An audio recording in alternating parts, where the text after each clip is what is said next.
Bonjour, bienvenue sur CNET Live. Alors désolé, on n'est pas en live, on a des petits problèmes électriques. Ce qui n'empêche que donc on va discuter des annonces Google qui ont eu lieu mercredi soir. Donc on va parler tablettes, on va parler Google Play, Google Music et Nexus Q. On va commencer par la tablette. Alex, tu nous résumes un peu l'histoire? Point clé, c'est une tablette 7 pouces, donc un format très compact, avec un écran IPS haute définition 1280 par 800 pixels, un Tegra 3, donc vraiment la dernière solution au niveau processeur. C'est quelque chose qui tourne très vite, c'est très bien pour pousser les jeux, c'est ce que veut faire Google, il veut pousser son écosystème Google Play. Le vrai plus finalement de ce produit, c'est son prix, 199 € pour la version 8 Go, 249 € pour la version 16 Go. Il y a juste une petite limite, je trouve, c'est l'absence de slot pour carte mémoire. Donc c'est 8 Go ou 16 Go, point barre. Ok, donc très clairement, d'où la question, est-ce qu'ils vont fracasser le marché de la tablette? 200 €. On va parler justement un peu de la concurrence et voir de la cannibalisation, parce qu'en fait, cette tablette-là, elle a une petite histoire. Ouais, Pierre. elle a une histoire assez simple. C'est tout simplement une tablette d'Asus que Google s'est appropriée, a réinventée entre guillemets. La belle histoire chez Google et Asus, c'est de dire qu'ils sont bien entendus, qu'ils ont mis des ingénieurs en commun pour fabriquer une belle tablette.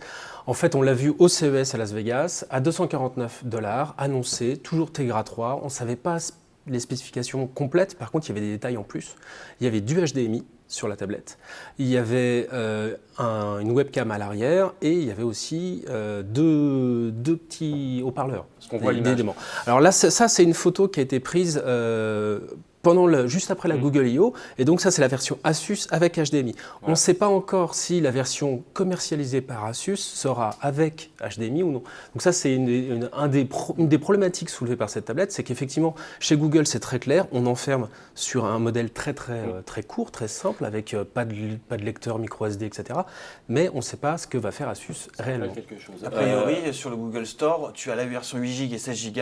Il n'y a pas de sortie HDMI, hein, Pierre. Il y a une sortie USB MHL qui fait sortie vidéo. Mais maintenant, est-ce qu'Asus ne va pas sortir sa version? Ils l'ont ça, quand c'est même pas possible, montré. ça. Voilà. Bon, si on fait un état des lieux de la concurrence aujourd'hui, parce que là, vos histoires de port et compagnie, c'est mignon. La concurrence. Aujourd'hui, 7 pouces, 200 €, on a quoi? On a, non, tu as du il y a le Kindle Fire. Tu as la Kindle Fire qui marche bien. Tu as marche la bien. Playbook. Pour l'instant, qui est pas La en France. Playbook qui marche encore à 199 €. Maintenant, nous, on a reçu des produits no-name tablettes. Bon, je ne vais pas citer de marque, mais voilà, tu as des écrans TN qui ne sont pas de bonne qualité, tu as une définition pas bonne. Là, clairement, à 200 €, alors ça sera sûrement un peu plus parce que tu as les frais de port, mais on va dire à 250 €, puis c'est ce que tu trouves partout dans le commerce en 16 Go, il faut le rappeler.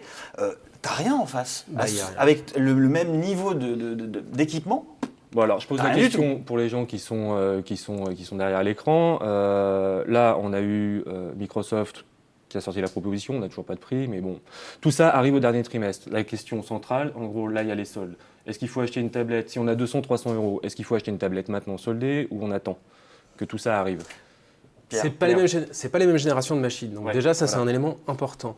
Il y a beaucoup de gens qui sont déçus par certains aspects de la version Google Nexus 7, qui n'a pas tout ce qu'on peut demander à une tablette, mais un excellent rapport qualité-prix, c'est indéniable. Les tablettes qu'il y a dans le commerce aujourd'hui, celles qui restent, parce que les soldes, ça a commencé, maintenant, ça y est, quasiment tout a fondu.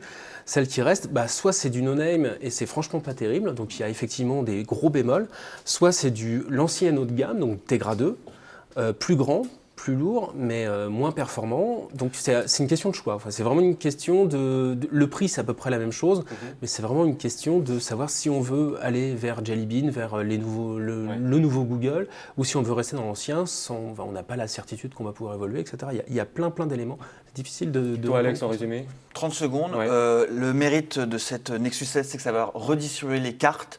Un peu comme Free l'a fait sur les opérateurs mobiles, ça va être à peu près pareil. Ils mettent un nouveau standard. Ils mettent un nouvel étalon, c'est la nouvelle référence, en tout cas rapport qui a été pris, comme le disait Pierre. Moi, je pense que ça va vraiment faire bouger les lignes. Tu ne peux plus vendre de la tablette low cost à 200 €, c'est terminé. Soit tu y vas, parce que c'est un format 7 pouces, c'est confortable, c'est une liseuse, il y a des limites, on l'a dit, on le dira encore. Soit tu attends la réponse d'autres constructeurs qui peuvent très bien reprendre le même modèle, 7 pouces, même écran IPS, même Tegra 3, même Jelly Bean, mais proposer des petits trucs en plus, c'est ce qu'on disait avec Pierre, je sais pas, une sortie HDMI, de la 3G, pourquoi pas un clavier. En tout cas, ces constructeurs actuels, ils doivent revoir leur proposition prix ou équipement. Clavier, je te D'accord. dis clavier 3G ou service. Ok, alors mine de rien, il n'y avait pas que du matériel, parce que on rappelle que c'était quand même une keynote développeur. Il y avait quelque chose d'intéressant qui est embarqué, enfin qui existait déjà, mais qui commence à vraiment être très cohérent. C'est Google Play, Google Music. Daniel, toi forcément, tu as regardé ça avec intérêt.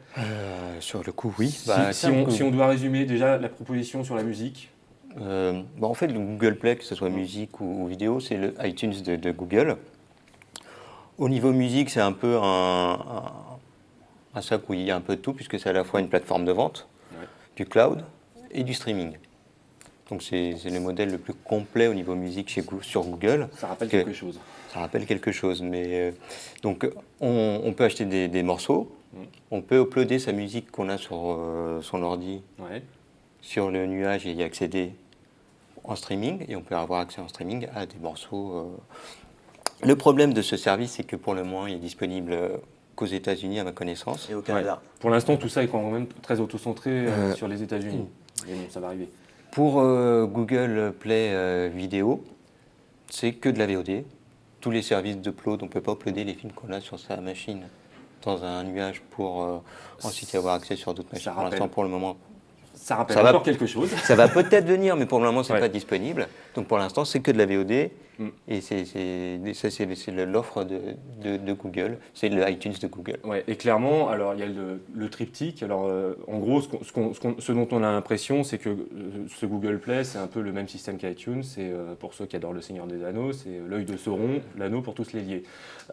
Sachant que voilà, le truc, on en avait un peu entendu parler, on ne savait pas trop ce qu'ils allaient présenter. Il y a eu le Nexus Q.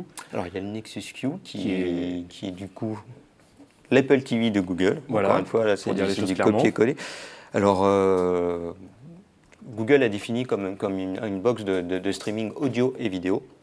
Donc à ce niveau-là, ça fait beaucoup penser à l'Apple TV, ne serait-ce qu'au niveau des connectiques, puisqu'on retrouve pratiquement la même. Donc je ne voudrais pas dire de bêtises, mais on retrouve donc du HDMI, de l'USB, un port Ethernet, une sortie audio numérique optique. Bon, la prise d'alimentation, parce qu'il n'y a pas d'alimentation externe, ça c'est plutôt bien conçu. La grosse différence, c'est qu'il y a des sorties analogiques, parce que le Nexus Q fait aussi office d'amplificateur, un petit amplificateur, 25 watts, mais c'est largement suffisant pour alimenter des enceintes passives. Et ils ont soigné le design. Le design, je trouve, est plutôt réussi, je ne sais pas ce que vous en pensez. Par contre, il y a un os. C'est le prix, quoi. Une Apple TV, c'est combien? Alors bon, le gros un des gros défauts, c'est le prix, c'est $300. Donc à $300, c'est 3 fois le prix d'une Apple TV. Sachant que la proposition, c'est quand même fait pour te faire consommer du contenu que tu as déjà ou que tu vas acheter. Qui est moins présent sur Google Play en plus, qui est moins large que iTunes. Pour le moment, après, ils ont annoncé des nouveaux partenariats avec des majors et des studios. Donc l'offre va s'étoffer, c'est quand même Google derrière. S'il faut faire des chèques, je pense qu'ils peuvent en faire. Et c'est surtout que en fait, le système est ultra cadenassé. Le Nexus Q ne donne accès en fait à Google Play Music, Google Play Vidéo et TV et YouTube.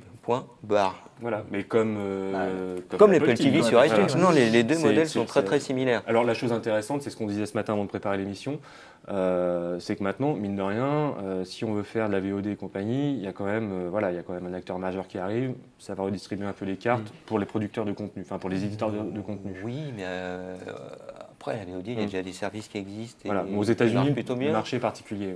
Oui, alors après, justement, si on parle de marché particulier, est-ce que ça apporte quelque chose en plus sur le marché français par rapport à ce qu'on connaît déjà, qui est quand même trusté par les box opérateurs? Est-ce qu'il y a un intérêt à l'acheter à $300 aujourd'hui en France? En France, aucun.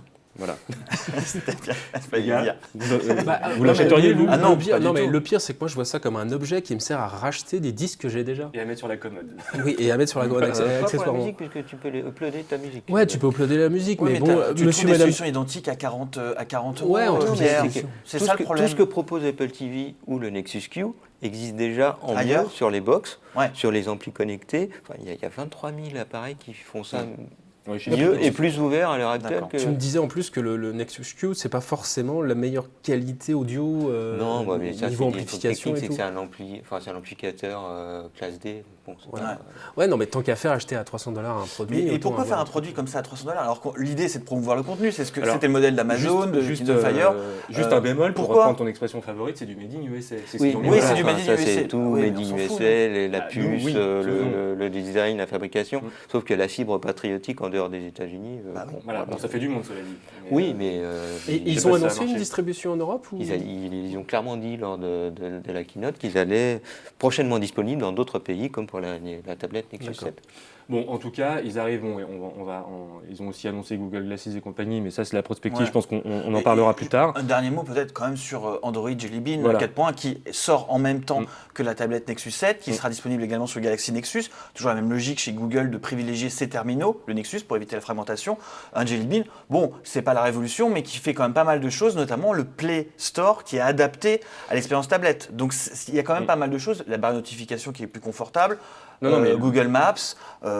Voilà. En conclusion, Assez intéressant quand même. En conclusion, on peut dire que les propositions matérielles sont intéressantes, mais surtout le point central de tout ça, c'est que derrière, il y a quand même une proposition, un écosystème qui devient très très cohérent à la Apple. C'est Mais super clair c'est- quand oui. c'est super clair quand on voit la Galaxy, Un Nexus. la Google Nexus. On les voit venir. La Google Nexus 7, c'est que c'est la technique de Microsoft avec sa Xbox. Il gagne pas d'argent dans les Xbox, mais il va se rattraper sur l'écosystème. Donc là encore, ils vendent à perte ou au moins à coût. Ouais. C'est Voilà. ce qu'ils annoncent. À perte parce qu'ils ont quand même financé le design, ils ont financé la pub. L'air de rien, ça coûte des sous.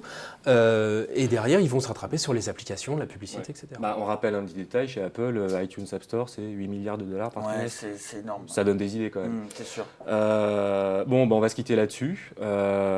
Merci les gars. Nous, on fait une petite pause pendant l'été. On se retrouve le vendredi 6 septembre, en vrai direct. On espère qu'on n'aura pas de J'espère. coupure de courant, que YouTube tiendra la route, tout ça. On vous souhaite de bonnes vacances et rendez-vous 6 septembre, midi pile. Voilà. Bonnes vacances. vacances. À bientôt. Vacances, au revoir.